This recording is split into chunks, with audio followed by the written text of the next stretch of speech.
Every answer you give gets a score across 10 things. This video explains what those 10 things are and why each one matters when you sit your real CAS interview.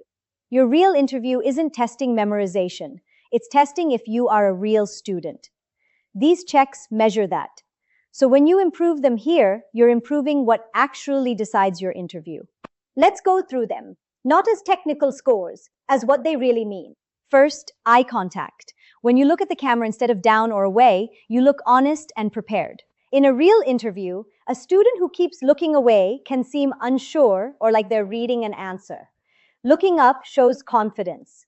That's parameter 1. Next, we'll look at your voice and rhythm. Second, how your voice moves. A flat, robotic voice is the sound of someone reciting. When your voice rises and falls naturally, you sound like you mean what you're saying. We're not asking you to perform, just to talk like you're having a real conversation. Third, your rhythm. This one is important. If every sentence sounds the same length, same ending, like a poem you learned, it's the clearest sign of a memorized answer. Real speech is uneven. Mixing short sentences with long ones is what makes you sound genuine. Fourth, your pauses. A short pause to think is a good thing. It shows you're actually considering the question, not reciting. Answers with no pauses at all sound rehearsed. So don't be afraid of a 2-second think before you answer. It helps you. Fifth, and maybe the most important, specifics. When you say, this university has a great reputation, that could be any university. When you name the actual course, the actual module, a specific professor or facility, that proves you did your research. In this part, we look at staying on the question and mastering your timing, 2 essential skills for a successful interview. Sixth, staying on the question. Under pressure, students often drift and add things nobody asked. Answer what was actually asked, then stop. Focus shows clarity. Seventh, using your time well. Rushing through in 5 seconds looks unprepared.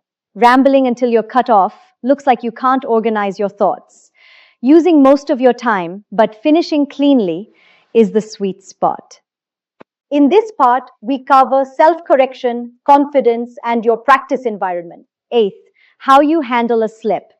Everyone stumbles sometimes, that's fine. Correcting yourself once calmly is completely normal and even looks honest. It's only a problem if you restart over and over, so if you trip, just fix it and keep going. Ninth, confidence. This is about how sure you sound. Steady volume, clear speech, and avoiding, I think, maybe, I'm not sure. You don't have to be loud. You have to sound like you believe what you're telling them. And 10th, your environment and integrity. Being alone in a quiet place with no one feeding you answers. That's not a trick you learn. It's a skill you build, one practice answer at a time. Don't aim for a perfect score on your first try. Aim to improve one thing each time. Watch your weakest number climb. That's how you get ready, really, truly ready, for the real thing when it finally counts.